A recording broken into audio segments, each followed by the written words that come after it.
Graça e paz.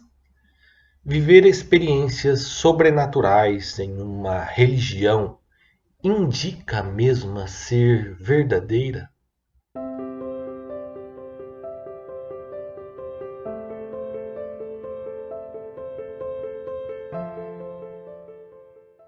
Sabemos que todos os seres humanos, independente de suas crenças, são dotados com uma sensibilidade para ter fé. Até mesmo os que declaram não acreditarem em Deus precisam depositar a sua fé em alguma teoria de existência. Uma vez que não podem ser provadas, precisam de fé.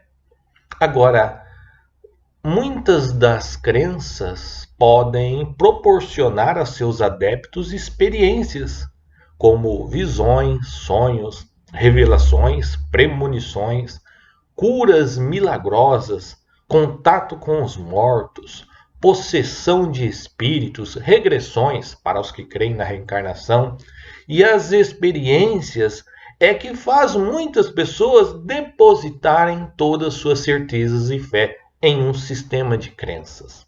Apesar de muitas dessas crenças falarem de Cristo, ainda que de uma forma distorcida, seus ensinos não se originam do cristianismo ou da Bíblia, mas de outras culturas ou povos pagãos que professavam a sua fé em deuses estranhos. E desses grupos, aqueles que usam a Bíblia se apropriam de textos isolados e sem contextos para tentarem defender a fé e aquela experiência vivida. Eu sou cristão evangélico desde 2009, muito mais de 10 anos. Aqueles que me conhecem ou já assistiram aqui o meu testemunho, sabe que eu nasci em um sistema de segmento espírita. Portanto, eu sei do que eu estou falando. Foram 24 anos em um sistema religioso espírita recheado de crendices. E eu já tive sonhos, visões, vivi e vi curas. E já senti a presença de supostos espíritos de mortos. Além de eu conhecer pessoas que viveram experiências mais profundas do que as minhas. Se você me perguntar, nesses anos todos, você mentiu ou simulou essas experiências? Eu vou dizer que não. E a maioria dessas pessoas que vivem essas experiências mentem. Eu vou dizer também que não, pelo menos a maioria. Mas algumas sim, por algum tipo de interesse, pode mentir. Mas eu quero focar essa mensagem naqueles que realmente vivem e viveu essas experiências de forma sinceras. Eu não mentia. Essas pessoas não mentem. Eu acredito nisso, mas a fonte que promove nessas pessoas as tais experiências, essa sim é enganosa e mentirosa. Enganam-se passando por verdade. Nós sabemos que Deus é a verdade. Jesus é a verdade. A sua palavra é a verdade. E desde o princípio o diabo e seus anjos caíram porque queriam ser como Deus. Queriam ter o lugar de Deus. E quando propõe ao homem o caminho da desobediência, o comer do fruto proibido, diz ao homem uma mentira como se fosse a verdade. Nós fomos criados de forma sobrenatural, por um ser divino e criador. Por isso, nós sim temos sensibilidades para viver muitas experiências sobrenaturais. Porém, depois da queda, depois da entrada do pecado e da morte, ficamos vulneráveis.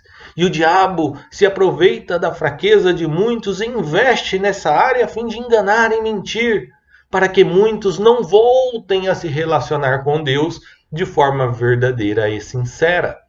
Nós, cristãos, acreditamos sim que podemos viver experiências sobrenaturais, mas com Deus. Cristo nos resgatou e com o perdão trouxe a possibilidade de nos relacionarmos novamente com Deus, sentirmos o teu Espírito Santo, sermos agraciados com os seus dons, vivermos grandes milagres, porém cuja fonte que promove tudo isso é a palavra de Deus, é a verdade de Deus.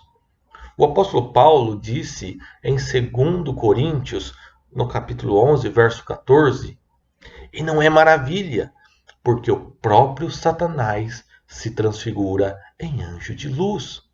Será que esse anjo de luz que você diz lhe acompanhar provém de Deus ou de Satanás? É um anjo de luz mesmo? Olhe para a fonte que está lhe dando essa experiência e terá a sua resposta. Em 2 Tessalonicenses, no capítulo 2, verso 9, diz assim: a esse cuja vinda é segundo a eficácia de Satanás, com todo o poder e sinais e prodígios de mentira. Satanás também pode proporcionar a alguns, assim como fará com o anticristo, sinais e prodígios de mentira. Eu acredito, você realmente vive e viveu todas essas experiências. Você não mentiu e não mente. Até foi e é sincero na sua devoção. Mas a fonte é mentirosa. A fonte espiritual que está lhe proporcionando todas essas experiências, essa sim é mentirosa. Ei, esse espírito que você diz ser do teu avô, da tua avó, da tua mãe, do teu pai, do teu filho, da tua filha ou de algum conhecido seu, não é. Isso é uma grande farsa do diabo. Deus não autoriza os espíritos mortos a voltarem, se comunicarem conosco. Essa cura que você viveu, será que foi um milagre promovido por uma dessas crenças? Ou será que Deus está lhe dando uma oportunidade de enxergar a verdade e por isso está vivo hoje? A vida, a saúde é provida por Deus e não pela religião.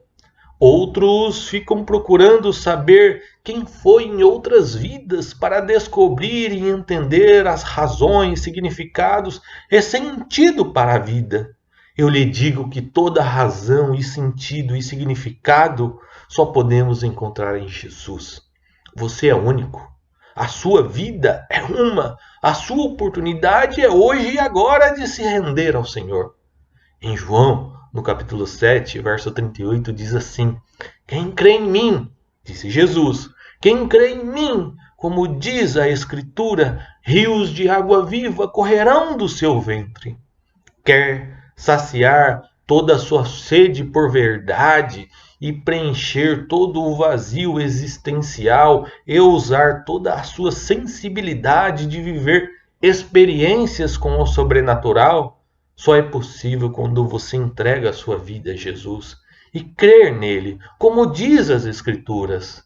Se tudo isso que você vive e viveu é obra do diabo, não se preocupe.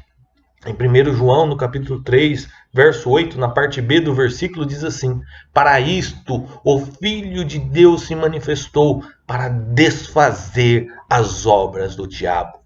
Não importa o que você viveu, não importa o que ou no que você creu, não importa o que você experimentou, o que importa é o que você irá viver com Cristo do momento em que entregar a sua vida a Ele. Paz, alívio na alma, certeza de eternidade por se sentir perdoado. Antes eu vivia perturbado, assombrado com espíritos, acreditando serem de mortos, mas eram demônios. Pesadelos me assombravam, mas Jesus me libertou. Não sou mais templo do diabo, eu sou templo do Espírito Santo, morada de Deus, pois Cristo vive em mim. Seja você também morada de Deus. Entregue-se a Cristo. Deus te abençoe.